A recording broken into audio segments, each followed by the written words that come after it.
نماز اشراق یا چاشت کی فضیلت۔ سیدنا انس بن مالک رضی اللہ تعالیٰ عنہ نبی صلی اللہ علیہ وآلہ وسلم سے روایت کرتے ہیں کہ آپ صلی اللہ علیہ وآلہ وسلم نے فرمایا، جس شخص نے فجر کی نماز با جماعت ادا کی،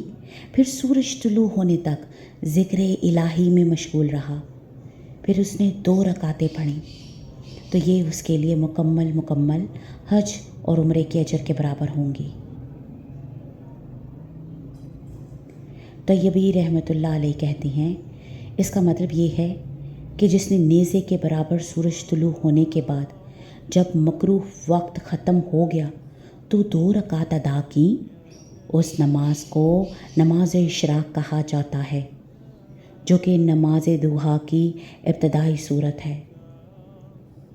اشراق کی نماز اول وقت میں ادا کرنا ہی چاشت کی نماز ہے، اور یہ 2 مختلف نمازیں نہیں۔ اس کا نام اشراق اس لیے رکھا گیا ہے کہ یہ سورج نکلنے اور بلند ہونے کے بعد ادا کی جاتی ہے۔ اس کے متعلق شیخ ابن باز رحمۃ اللہ علیہ کہتے ہیں، اول وقت میں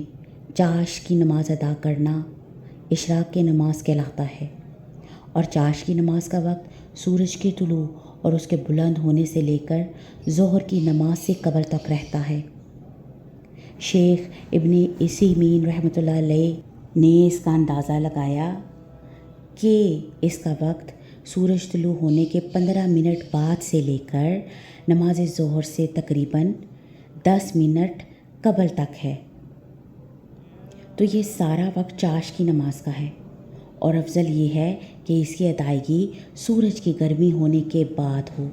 کیونکہ رسول اللہ صلی اللہ علیہ وآلہ وسلم کا فرمان ہے، اوابین کی نماز اس وقت ہے جب اونٹ کا بچہ ریت گرم ہونے سے اپنے پاؤں اٹھائے۔ یہاں پر الفصال اونٹ کے بچے کو کہتے ہیں، اور ترمز کا معنی یہ ہے کہ جب اسے سورج کی گرمی لگے، اور علماء کرام نے اس کا اندازہ دن کا چوتھائی حصہ لگایا ہے، یعنی ظہر اور طلوع شمس کے مابین نصف وقت۔